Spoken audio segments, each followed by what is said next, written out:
Let's talk about accountability.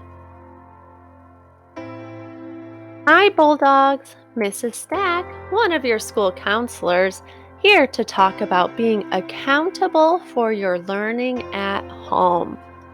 School at home is a lot different than school at school, so let's talk about how you can make it work for you. Remember, I can't change what is happening, but I hope I can help. We have had two Let's Talk lessons. The first was about remote learning and why we can't go to school. The second was about handling the feelings we're having while we are staying home. Now let's talk about how you can help make learning happen at your house while you're in school but not going to school. Okay, let's talk about school.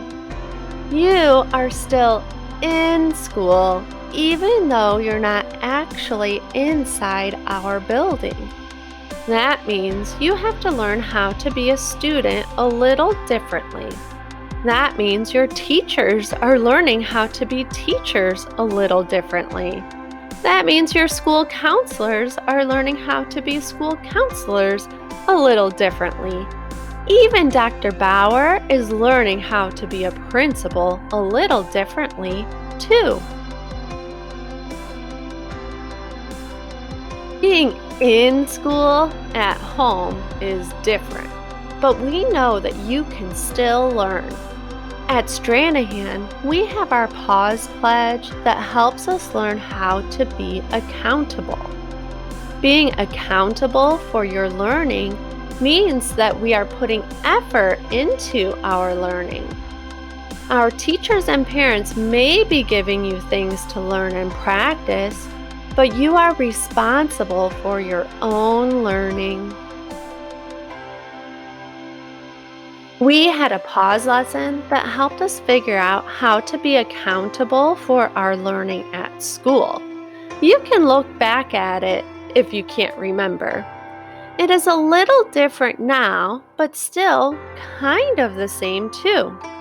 Let's take a look at what Accountable Al the elephant taught us before. He said, "My teachers are responsible for teaching, but I am responsible for learning." He gave us 3 pointers. Number 1, I am prepared for school. That means you have all of the materials and supplies that you need to complete your schoolwork. Number 2, I am responsible for my focus and my own learning. Number 3, I can ask for help so that I can understand what I'm learning. Here are 5 ways you can be accountable at home. Number 1, listen to your parents, guardians, older siblings, whoever it is that are filling in as your at-home teachers. They are trying to help. Number 2, set a schedule or a task list based on what your school teachers are wanting you to do or complete. Number 3, try your best. Use your helpful self-talk to keep you focused. Remind yourself that your brain gets stronger and smarter with practice. Number 4, have balance in your day. Don't spend all of your free time on screens.